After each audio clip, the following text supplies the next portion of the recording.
Hello future doctors, welcome to SRV science. आज के हमारे इस वीडियो लेक्चर में हम बात करने वाले हैं लाइकेन्स की। लाइकेन हमारे सिलेबस का एक इम्पॉर्टेंट टॉपिक है जो कि क्लास 11th के चैप्टर नंबर 2 बायोलॉजिकल क्लासिफिकेशन में इंक्लूडेड है। साथ ही क्लास 12th की इकोलॉजी में भी लाइकेन्स से जुड़ी कुछ इंपॉर्टेंट इन्फॉर्मेशन दी हुई है। आज के इस वीडियो में हम लाइकेन को कम्प्लीटली समझने की कोशिश करेंगे। आज का ये वीडियो लेक्चर 3 पार्ट्स में डिवाइडेड है, जिसमें फर्स्ट पार्ट में हम लाइकेन्स की जनरल इन्फॉर्मेशन के बारे में डिस्कस करेंगे, जैसे कि उनके हैबिटेट्स क्या क्या हैं या लाइकेन्स के टाइप कौन कौन से होते हैं।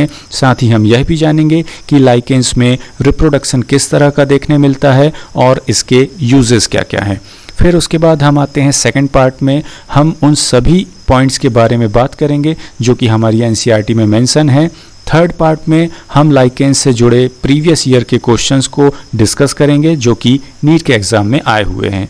चलिए बच्चों, अब टाइम वेस्ट किए बिना हम अपने टॉपिक की तरफ बढ़ते हैं। यहाँ आपको सामने स्क्रीन में जो लाइकेन है उसकी एक इमेज दिखाई दे रही है, ठीक है। इसको देखकर आप एक छोटा मोटा अंदाज़ा लगा सकते हैं कि लाइकेन आखिर दिखाई कैसे देते हैं, ठीक है। ये एक प्लांट की या ट्री की ब्रांच है और उसके ऊपर ये ग्रीन कलर का जो है वो लाइकेन है। हमारी एनसीईआरटी की बुक में कहीं भी कोई भी डायग्राम मेंशन नहीं है लाइकेन का, ठीक है। तो इसको देख करके आप अंदाज़ा लगा सकते हैं। अब देखिए, जो पहला पॉइंट है लाइकेन्स को लेकर के, यही पॉइंट सबसे ज़्यादा इम्पॉर्टेंट है। क्या बोल रहा है ये point? Symbiotic association between algae and fungi. मतलब जो लाइकेन है वो एल्गी और फंगस के बीच का सिम्बायोटिक एसोसिएशन है। इसी सिम्बायोटिक एसोसिएशन को हम म्यूचुअलिज्म से भी जानते हैं, ठीक है। किसके नाम से जानते हैं? म्यूचुअलिज्म के नाम से जानते हैं, जो कि बहुत इंपॉर्टेंट है। अब आप आगे देखिए, जो हमारी इकोलॉजी है, जो क्लास 12th में इकोलॉजी है, वहाँ पर दो स्पीसीज के बीच का जो इंटरेक्शन है उसको बतलाया गया है। और ऐसे जो म्यूचुअलिज्म या इस टाइप के जो कनेक्शन है या इंटरेक्शन है उनको इस तरीके से शो किया गया है। यानी कि एल्गी के सामने भी पॉजिटिव लिखा गया है, फंजाई के सामने भी पॉजिटिव लिखा गया है। मतलब दोनों स्पीसीज पॉजिटिव हैं, यानी कि दोनों ही ग्रो कर रही हैं एक साथ मिलकर, ठीक है। तो सिम्बायोटिक एसोसिएशन या म्यूचुअलिज्म एक ऐसा एसोसिएशन है दो स्पीसीज के बीच का जो कि दोनों ही स्पीसीज को फ़ायदा पहुंचाता है। चलिए अब इसके बाद आगे देखते हैं हम। यहाँ पर कुछ हैबिटेट्स के बारे में बताया गया है कि जो हमारे लाइकेन्स हैं वो कहाँ कहाँ पर पाए जाते हैं। तो ये वॉल्स में हो सकते हैं, खुले रॉक्स में हो सकते हैं, कूल्ड वॉल्केनिक लावा उसमें भी पाए जा सकते हैं, पेड़ों की छालों में भी पाए जा सकते हैं, मिट्टी में भी पाए जा सकते हैं और पानी में भी ये पाए जा सकते हैं। आगे हम देखेंगे कि ये जो डिफरेंट टाइप के हैबिटेट्स हैं उस हिसाब से इनके नाम क्या हैं या किस तरीके से इनको क्लासिफाई किया गया है। तो पहला है सेक्सिकोलस, ऐसे लाइकेन जो चट्टानों में रहते हैं। दूसरा है लिग्निकोलस, जो कि वुड में रहते हैं। पर हाँ, यहाँ पर देखिए एक खास टाइप की वुड जिसके ऊपर बार्क ना हो, उसे हम कहते हैं लिग्निकोलस लाइकेन। फिर तीसरे नंबर पे आता है कॉर्टिकोलस, यानी कि ऐसे लाइकेन जो कि वुड में तो हों पर ऐसी वुड जिनके ऊपर बार्क प्रेजेंट हो, ठीक है। अब चौथा है आपका टेरिकोलस, यानी कि जो सॉइल में रहते हैं वो लाइकेन क्या कहलाते हैं? टेरिकोलस। पांचवे हैं मरीन, छठवें हैं फ्रेश वाटर। मरीन मतलब सी में रहने वाले, फ्रेश वाटर मतलब रिवर में रह सकते हैं, पॉन्ड में रह सकते हैं, ठीक है। हैबिटेट्स के अलावा लाइकेन को उनकी मॉर्फोलॉजी के हिसाब से भी हम कैटेगराइज कर सकते हैं। यहाँ पर आप सिंपल सी बात को समझ सकते हैं कि जो लाइकेन्स होते हैं वो ऑरेंज कलर के भी हो सकते हैं, ग्रीन कलर के भी हो सकते हैं, ब्राउन और येलो कलर के भी हो सकते हैं, ठीक है। आगे हम कुछ इमेजेस देखेंगे जिससे कि आपको क्लियर हो जाए कि हमारे आसपास जो कुछ अजीब सी चीज़ें दिखाई देती हैं, कई बार हम उनको इग्नोर कर देते हैं, वो असल में लाइकेन्स हैं। जैसे पहला देखिए, मॉर्फोलॉजी के बेस्ड पर हम इसको क्रस्टोस, ठीक है, क्रस्टोस। दूसरा है लेप्रोस, तीसरा फोलियोस, चौथा फ्रूटिकोस, पांचवा फिलामेंटस। ये 5 कैटेगरी हैं जो कि मॉर्फोलॉजी के हिसाब से लाइकेन्स को डिवाइड करती हैं। पहला है क्रस्टोस, फॉर्मिंग और रिसेंबलिंग अ क्रस्ट। जो क्रस्ट बनाते हैं वो क्या कहलाते हैं? क्रस्टोस। जो पाउडरी फॉर्म में होते हैं या ग्रेन्युलर फॉर्म में होते हैं वो कहलाते हैं लेप्रोस। फॉलिकोस यानी कि जो लोब्ड फॉर्म में हो या लीफ लाइक शेप हो, पत्तियों के जैसा आकार हो, वो कहलाते हैं फॉलियोस। फिर है आपका फ्रूटिकोस, जिनके ऊपर अपराइट ब्रांचेस होती हैं। और पांचवा है आपका फिलामेंटोस, यानी कि जो कि लॉन्ग और लंबे थ्रेड लाइक स्ट्रक्चर से बने हुए होते हैं। ठीक है, तो ये 5 कैटेगरी है मॉर्फोलॉजी के हिसाब से। अगली स्लाइड में आप देख सकेंगे कि ये किस तरीके से दिखाई देते हैं। जैसे इनके नाम है, क्या ये वैसे ही दिखाई देते हैं कि नहीं देते हैं। देखिए क्रस्टोस को पूरे का पूरा क्रस्ट बनाकर रखा हुआ है। सेकंड नंबर आता है आपका लेप्रोस। यहाँ पे ये जो येलो येलो कलर के आपको पाउडर फॉर्म दिखाई दे रहे हैं यही लाइकेन है। ठीक है, बार्क के ऊपर उगा हुआ है। फिर है आपका फोलियोस, ये पूरा का पूरा लीफ के जैसा दिखाई दे रहा है, तो यही है फोलियोस टाइप। फिर आपका आता है फ्रूटिकोस, यहाँ पर ये fruiting body green green colour की दिखाई दे रही है, यही है फ्रूटिकोस लाइकेन। फिर है आपका आखिरी वाला फिलामेंटस, जो फिलामेंट जैसे स्ट्रक्चर दिखाई दे रहे हैं ये है फिलामेंटस लाइकेन। तो ये मार्फोलॉजी के हिसाब से 5 या 6 कैटेगरी में इनको डिवाइड किया गया है, जिनकी कुछ इमेजेस आपने देखी। अब आगे बढ़ते हैं और देखते हैं कि इसके बारे में और कौन कौन सी इंपॉर्टेंट बातें हैं। यहाँ पर देखिए बच्चों क्या लिखा हुआ है, major part of lichen is made by fungus, only 5% part is algal component. मतलब कि जो आपका लाइकेन होता है उसका बॉडी का 95% बनाता है फंगस और केवल 5% बनाता है एल्गी। ठीक है, तो इस बात को आप ध्यान रखिए। मतलब जो लाइकेन होता है उसकी बॉडी में 95% यानी कि बहुत बड़ा जो मेजर हिस्सा है वो फंगस बनाती है, केवल 5% अप्रॉक्सीमेट डेटा है ये। ठीक है, तो अप्रॉक्सीमेट 5% एल्गी बनाती है। फिर आगे दूसरा जो डेटा दिया हुआ है यहाँ पर कि जो 98% लाइकेन्स होते हैं, 98% लाइकेन्स में जो फंगस वाला हिस्सा होता है या फंगल वाला पोर्शन होता है वो किसको बिलोंग करता है? वो बिलोंग करता है एस्कोमाइसिटीज को। किसको बिलोंग करता है? एस्कोमाइसिटीज। मतलब कि आपको जितने भी लाइकेन दिखाई दे रहे हैं उसमें से 98% लाइकेन में फंगल कंपोनेंट या माइकोबायोन्ट जो है वो एस्कोमाइसिटीज को बिलोंग करता है। उसके बाद फिर बचे कुछ जो बेसिडियोमाइसिटीज हैं और ड्यूट्रोमाइसिटीज को बिलोंग करते हैं। ठीक है, केवल 2%। तो यहाँ पर सबसे इंपॉर्टेंट क्या याद रखना आपको कि जो 98% लाइकेन है वो एस्कोमाइसिटीज को बिलोंग करते हैं। मतलब उनका जो लाइकेन का जो फंगल कंपोनेंट है या माइकोबायोन्ट है वो एस्कोमाइसिटीज को बिलोंग करता है। आगे देखते हैं हम यहाँ पर रोल ऑफ अलगल पार्टनर या फिर फाइकोबायोन्ट के बारे में बताया गया है।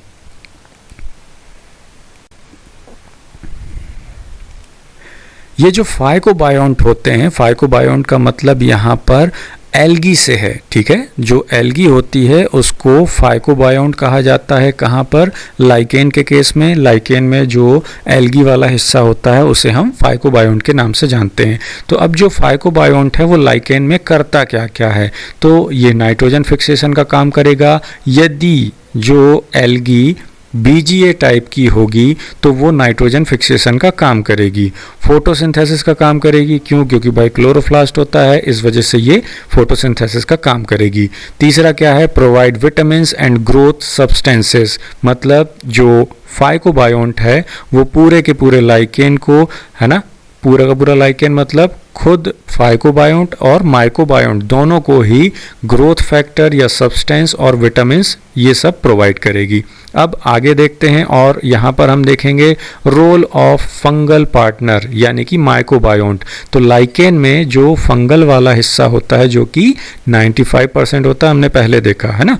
तो ये जो 95% हिस्सा जो होता है लाइकेन में वो क्या काम करता है? पहला करेगा आउटर कवरिंग फॉर प्रोटेक्शन, मतलब प्रोटेक्शन का काम करता है कौन, माइकोबायोन्ट। कहाँ पर, लाइकेन में।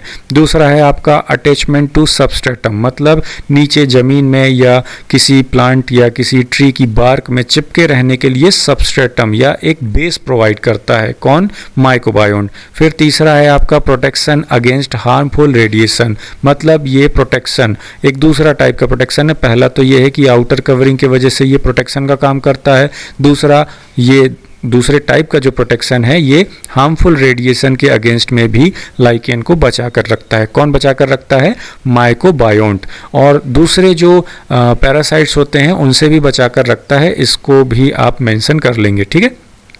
अब हम बढ़ते हैं आगे और आगे देखते हैं हमारी स्लाइड में क्या दिया हुआ है। तो यहाँ पर आप देख सकते हैं कि हस्टोरिया के बारे में बताया गया है या जो हेलोटिज्म है इसके बारे में बताया गया। तो पहले यहाँ पर जो हमारी स्लाइड में लिखा हुआ है इसको हम रीड करते हैं। Sometimes mycobiont send haustoria into algal part, it prevents alga to secrete pectic substance or induces alga to secrete nutrients. In this case, fungus is considered to be a controlled parasite over the alga. This phenomena of controlled parasitism is called helotism. ठीक है, यहाँ पर होता क्या है, तो यहाँ थोड़ा सा ध्यान से देखिए। जो ग्रीन कलर से हम स्ट्रक्चर बना रहे हैं इसको मान लीजिए आप एल्गी है, और जो डार्क या ग्रे कलर से जो बन रहा है ये मान लीजिए फंगल स्ट्रक्चर है। अब होता क्या है कि कुछ कुछ केसेस में ना, समटाइम्स, तो जो कुछ कुछ केसेस में फंगस जो होते हैं कुछ ऐसे स्ट्रक्चर डेवलप करते हैं जो कि सकर्स कहलाते हैं, ठीक है, सकर्स कहलाते हैं, या होस्ट की बॉडी में रहने के लिए या उनसे जो न्यूट्रिएंट है उनको सक करने के काम में ये आते हैं। तो एल्गी की बॉडी में इनको एंटर करा देते हैं, और ये जब एंटर करते हैं तो ये एल्गी को क्या करते हैं, इंड्यूस करते हैं कि भाई आप जो न्यूट्रिएंट है उसको सिक्रीट करें। मतलब यहाँ पर जो माइकोबायोन्ट है वो एल्गी को ये आदेश देता है या उसको प्रमोट करता है कि वो न्यूट्रिएंट रिलीज करे ताकि जो माइकोबायोन्ट है उन न्यूट्रिएंट का यूज़ कर सके। मतलब जो माइकोबायोन्ट है वो कंट्रोल कर रहा है, ठीक है, होस्ट को कंट्रोल कर रहा है और उससे न्यूट्रिएंट गेन कर रहा है, ठीक है। तो इस टाइप का जो पैरासिटिज्म है उसको हम बोलते हैं हेलोटिज्म। अच्छा, यहाँ पर यदि आपने एस्टोरिया नहीं देखा है तो आपको हम एक इमेज के द्वारा दिखाना चाहेंगे। ये देखिए, यहाँ पर आपको एक अमरबेल का जो डायग्राम है या इमेज है वो दिखाई दे रही है, ठीक है। यहाँ पर देखिए रेड कलर से जो हिस्से को हम हाईलाइट कर रहे हैं, ये देखिए सर्कल के अंदर, ये है हस्टोरिया, ठीक है, ये सकर्स हैं असल में, ठीक है। चलिए अब आगे बढ़ते हैं और देखते हैं रिप्रोडक्शन के बारे में। तो जो लाइकेंस होते हैं वो रिप्रोडक्शन दो तरीके से करते हैं, वेजिटेटिवली भी और सेक्सुअली भी। तो वेजिटेटिव प्रोपगेशन किस तरीके से होगा, फ्रेगमेंटेशन के तरीके से होगा, और सेक्सुअल रिप्रोडक्शन होगा formation of ascomycetous fruiting body and formation of basidiocarp.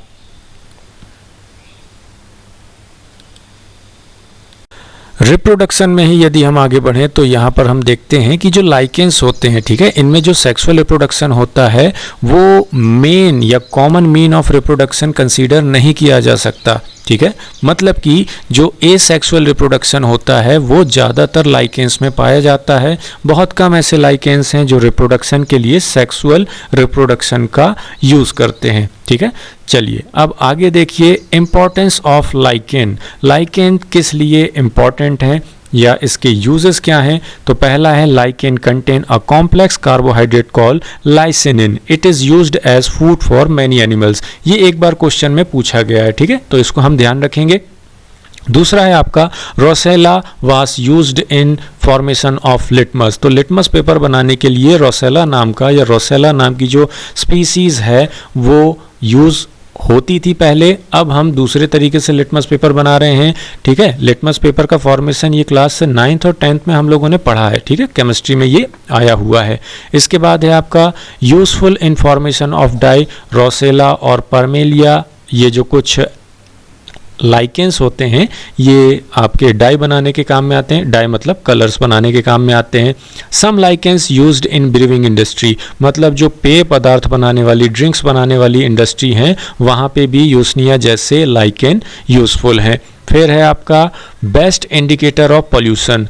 Importance में सबसे इम्पॉर्टेंट पॉइंट यही है best indicator of pollution, they do not grow in polluted environment. इससे भी रिलेटेड काफ़ी सारे क्वेश्चन आए हुए हैं, तो आप इस पॉइंट को बहुत अच्छे से ध्यान रखेंगे। मतलब जो लाइकेंस होते हैं वो पॉल्यूटेड एनवायरनमेंट में नहीं ग्रो करते, ठीक है, इस वजह से ये इंडिकेटर कहलाते हैं। मतलब कि जो पॉल्यूटेड एरिया होगा वहाँ पर लाइकेंस ग्रो नहीं करेंगे। स्पेशली कौन सा वाला पॉल्यूशन? SO2 गैस वाला पॉल्यूशन। फिर सिक्स्थ इंपॉर्टेंस है, lichens help in understanding the process of biological succession by the ecologist. मतलब जो लाइकेंस होते हैं वो हमको बायोलॉजिकल सक्सेशन को पढ़ने में, समझने में हेल्प करते हैं। जो लाइकेंस होते हैं ये one of the Pioneer species है, ठीक है, तो इसको आप क्लास 12 की इकोलॉजी में पढ़ेंगे। अभी हम आगे बढ़ते हैं। अगला जो इम्पोर्टेंस है वो है यूज़फुल मेडिसिन। मतलब लाइकेन कुछ मेडिसिन बनाने के भी काम में आते हैं, जैसे यूसनिया और क्लेडोनिया, ये एंटीबायोटिक्स बनाने में हेल्पफुल हैं। परमेलिया ये एपिलेप्सी की मेडिसिन बनाने में हेल्पफुल है। लोबेरिया ये है लंग डिसीज़ की मेडिसिन बनाने में हेल्पफुल, ठीक है। तो ये कुछ मेडिसिन बनाने में भी लाइकेंस काफ़ी इम्पॉर्टेंट हैं। अब इसके बाद ये तो बातें हुई हमारी जनरल इन्फॉर्मेशन, और यहाँ पर हमने कुछ चीज़ें ऐसी देखी हैं जिससे कि क्वेश्चन बन सकते हैं, पर स्पेशली हम नीट एग्ज़ाम की बात करें तो वहाँ पर NCERT की लाइंस बहुत ज़्यादा इम्पॉर्टेंट होती हैं। मतलब हमारी NCERT की बुक में जो लाइंस लाइकेंस के बारे में दी हुई हैं उससे क्वेश्चन बनने के सबसे ज़्यादा संभावना होती है, ठीक है।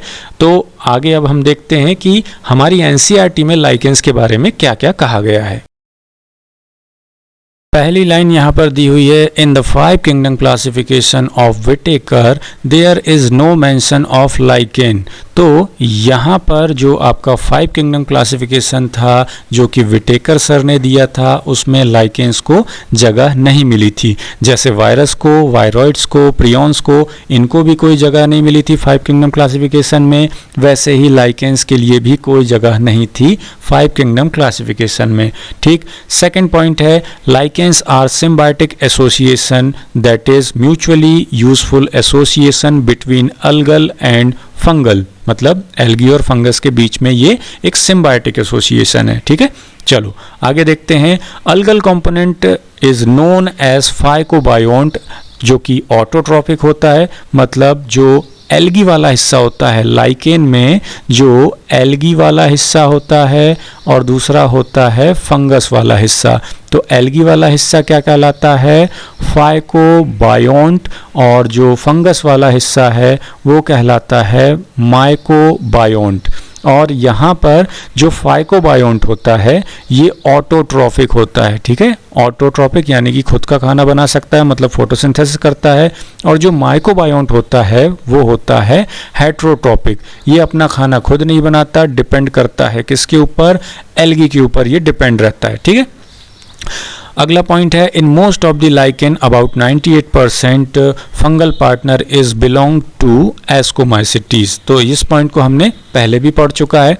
ये जो ग्रीन कलर से हाईलाइटेड पॉइंट है ना बेटा, तो ये NCERT की इंपॉर्टेंट लाइनें हैं, ठीक है। हो सकता है हमने बहुत सारी चीज़ें पहले रीड कर चुकी हो, पढ़ चुकी हो, समझ चुकी हो, पर यहाँ पर इस वीडियो में अलग से एक पोर्शन दिया गया है जिसमें हमने NCERT की लाइंस को रखा है। अब आगे क्या लिखा हुआ है यहाँ पर? Lichens are very good pollution indicator, they do not grow in polluted area, specially SO2 polluted. पहले भी आपको बताया है कि लाइकेंस पॉल्यूशन के अच्छे इंडिकेटर्स होते हैं, पॉल्यूटेड एरिया में उगते नहीं हैं। और किस टाइप का पॉल्यूशन? SO2 यानी कि सल्फर डाइऑक्साइड जिस एनवायरनमेंट में ज़्यादा होगी वहाँ पर लाइकेन ग्रो नहीं करेंगे, ठीक। फिर है अगला, they are pioneer species in xero succession in primary succession on rock, these are usually lichen which are able to secrete acid to dissolve rock, helping in weathering and soil formation. मतलब जो succession होता है, ये ecology का topic है, ठीक है, ecology का टॉपिक है। तो जो जिराज सक्सेशन होता है वहाँ पर चट्टानों के ऊपर, खाली चट्टानों के ऊपर जहाँ पर कोई मिट्टी नहीं होती, वहाँ सबसे पहले उगते हैं लाइकेन। इस वजह से इनको कहा जाता है पायनियर स्पीसीज। ठीक है, जिराज सक्सेशन मतलब जो डेजर्ट में होने वाला सक्सेशन है उसको हम बोलते हैं जिराज सक्सेशन। तो वहाँ पर पायनियर स्पीसीज कौन है? हमारे लाइकेन्स। तो इसको भी आप ध्यान रखेंगे, एनसीईआरटी की लाइन है। ये जो पाई चार्ट है ये हमारे चैप्टर नंबर 15, क्लास 12 के चैप्टर नंबर 15 बायोडाइवर्सिटी से लिया गया है। 2 बार इस पाई चार्ट से रिलेटेड क्वेश्चन आए हुए हैं। मतलब क्वेश्चन में ये पूछा गया था कि इनमें से किसकी स्पीसीज़ हमारी अर्थ में सबसे ज़्यादा है। तो ध्यान रखिएगा, इस पाई चार्ट के हिसाब से सबसे ज़्यादा एंजियोस्पर्म 45% होते हैं और फंजाई भी लगभग इससे थोड़े से कम होंगे। ठीक है, एंजियोस्पर्म से थोड़े से कम होंगे, पर बाकी सभी से ये ज़्यादा होंगे फंगस। देन उसके बाद आते हैं आपके एल्गी, फिर आते हैं मॉसेस, फिर आते हैं फर्न्स और सबसे कम पाए जाएंगे लाइकेंस। ठीक है, तो इस पाई चार्ट को आप ध्यान रखना क्योंकि इससे रिलेटेड 2 बार क्वेश्चन हमारे सीबीएसई या नीट के एग्जाम में आ चुके हैं। ठीक है, आगे देखिए क्या है नीट प्रीवियस ईयर क्वेश्चन। मतलब अभी तक जो हमने बातें की वो थ्योरेटिकल बातें थी और जो एनसीईआरटी में मेंशन है हमने उसके बारे में भी बात किया। उसके पहले जो जनरल इन्फॉर्मेशन थी उसके बारे में बात किया। अब हम जो प्रीवियस ईयर क्वेश्चन है नीट के या एआईपीएमटी के, तो उसके बारे में हम बात करेंगे। क्या है? Lichens are well known combination of an alga and fungus where fungus has, मतलब कि लाइकेन एक अच्छा खासा जाना माना कॉम्बिनेशन है एल्गी का और फंगस का, जहाँ पर फंगस होते हैं। A saprophytic relationship with the alga, B an epiphytic relationship with the alga, C a parasitic relationship with alga, A symbiotic relationship with alga। तो ये पहला ही पॉइंट था हमारे इस लेक्चर का, तो करेक्ट आंसर क्या होगा? Option D. ठीक है, अब इसके बाद है second question, most of the lichens consist of. Most of the lichens क्या कंसिस्ट करते हैं? Option A green alga and ascomycetes, B brown alga and higher plant, C blue green algae and basidiomycetes, D red algae and ascomycetes. तो ये भी हम लोगों ने देखा है कि जो एल्गी होती है वो फोटोसिंथेसिस करती है, तो सबसे अच्छा फोटोसिंथेसिस कौन करेगा? Green algae. और एस्कोमाइसिटीज आपने पढ़ा था ना, 98% एस्कोमाइसिटीज होते हैं लाइकेंस में, तो ऑप्शन ए करेक्ट होगा। फिर जो थर्ड क्वेश्चन है वो है which one of the following statement about lichens is wrong. Lichens के लिए कौन सी स्टेटमेंट इनकरेक्ट है या रॉन्ग है? दीज ग्रो वेरी रैपिडली, हो सकता है। They show fungal and algal symbiotic relationship, ये तो होता ही है। Some of its species are eaten by reindeers, हाँ ये करेक्ट है। D these are pollution indicators, ठीक है, तो डी करेक्ट है, सी करेक्ट है और यहाँ पर जो बी है वो भी करेक्ट है। ठीक है, तो ये तीनों स्टेटमेंट तो हमने अपने नोट्स में पढ़ी है, पर जो पहली वाली है उसको नहीं पढ़ा है, तो हम नीचे की 3 स्टेटमेंट को देख करके अपना आंसर बना सकते हैं कि जो इनमें जो ग्रोथ होती है वो 2 cm पर डे यानी कि 2 सेंटीमीटर पर डे ये नहीं होती, मतलब ये इनकरेक्ट है, यानी कि आंसर हमारा ए करेक्ट होगा। ठीक है, फिर आते हैं हम फोर्थ क्वेश्चन में, organism which are indicator of SO2 pollution of air, मतलब मॉसेस, लाइकेन, मशरूम, पफबॉल। तो इनमें से जो करेक्ट आंसर है आपका वो है लाइकेंस। ठीक है, लाइकेंस क्या होते हैं? पॉल्यूशन के इंडिकेटर्स होते हैं। अगला क्वेश्चन है lichens indicate SO2 pollution because they, मतलब जो लाइकेन होते हैं वो SO2 पोल्यूशन को इंडिकेट करते हैं। Option A so association between algae and fungi, इसका कोई रिलेशन नहीं है। ग्रो फास्टर देन अदर्स, नहीं, इससे भी कोई लेना देना नहीं है। आर सेंसिटिव टू SO2, हाँ ये वाली बात करेक्ट हो सकती है। फ्लोरिश इन SO2 रिच एनवायरनमेंट, नहीं ये बिल्कुल नहीं। SO2 का जो रिच एनवायरनमेंट होता है उसमें ये फलते फूलते नहीं है, तो करेक्ट आंसर जो है वो आपका है सेंसिटिव टू SO2। इस वजह से ये पॉल्यूशन इंडिकेटर होते हैं SO2 के। ठीक, अब देखिए ये जो हमारा 6th क्वेश्चन है, read the following 5 statement A to E and select the option with all correct statements. पहला, mosses and lichens are the first organism to colonise a bare rock. Selaginella is a homosporous pteridophyte. Colloid roots in Cycas have VAM. Main plant body in bryophytes is gametophytic, where in pteridophyte it is saprophytic. E. In gymnosperm, male and female gametophytes are present within Spirogyra located on sporophyte. ठीक है, तो ध्यान से देखिए यहाँ पर lichen के लिए जो पहला स्टेटमेंट है ये दिया हुआ है, बाकी जो स्टेटमेंट है वो दूसरे हमारे चैप्टर्स की है या दूसरे टॉपिक की है। तो हमारी जो लाइकेन वाली जो लाइन है वो तो करेक्ट है। ठीक है, तो हम यहाँ पर आपके लिए ये क्वेश्चन छोड़ते हैं, आपको कमेंट सेक्शन में बताना है कि क्वेश्चन नंबर 6 का करेक्ट आंसर क्या होगा। ठीक है, क्योंकि हम आपको इसका आंसर इसलिए नहीं बता रहे हैं या हम यहाँ पर इसलिए डिस्कस नहीं कर रहे हैं क्योंकि ये लाइकेन से उतना ज़्यादा रिलेटेड नहीं है, दूसरे टॉपिक से ज़्यादा रिलेटेड क्वेश्चन है। ठीक है, चलिए अब हम देखते हैं क्वेश्चन नंबर 7। यहाँ पर क्या दिया हुआ है, रोल ऑफ फाइकोबायोन्ट इन लाइकेन, मतलब कि जो एल्गी होती है लाइकेन में उसका रोल क्या होता है। पहला है नाइट्रोजन फिक्सेशन, दूसरा है फोटोसिंथेसिस, तीसरा है प्रोवाइड विटामिन्स, चौथा है ऑल ऑफ द अबव। तो ये हमने पढ़ा हुआ है। तो ये तीनों के तीनों काम हमारा जो एल्गी वाला कंपोनेंट यानी कि फाइकोबायोन्ट होता है लाइकेन में वो करता है। फिर है आपका 8th question, the relation between algae and fungi in a lichen is symbiosis या सिम्बायोटिक। करेक्ट आंसर है सिम्बायोसिस या म्यूचुअलिज्म। ठीक है, फिर है आपका question number 9, which of the following would appear as a pioneer organism on bare rock. खाली चट्टानों में पायनियर स्पीसीज या पायनियर ऑर्गेनिज्म कौन होते हैं। ये होते हैं mosses, green algae, lichen, liverwort. तो सबसे पहले हम लाइकेन लाएंगे, हालांकि मॉसेस भी किसी किसी केस में या किसी किसी आंसर में करेक्ट हो सकते हैं, पर पहले लाइकेंस देन उसके बाद मॉसेस। ठीक है, चलिए आगे बढ़ते हैं। Question number 10, which of the following represent maximum number of species among global diversity. तो ग्लोबल डाइवर्सिटी या ग्लोबल बायोडाइवर्सिटी में सबसे ज़्यादा कौन होते हैं। तो यहाँ पर आपका ऑप्शन है fungus, mosses and ferns, algae and lichens. तो आपने अभी जो ग्राफ देखा था उसमें यहाँ पर फंगस थे, यहाँ पर थे आपके एंजियोस्पर्म।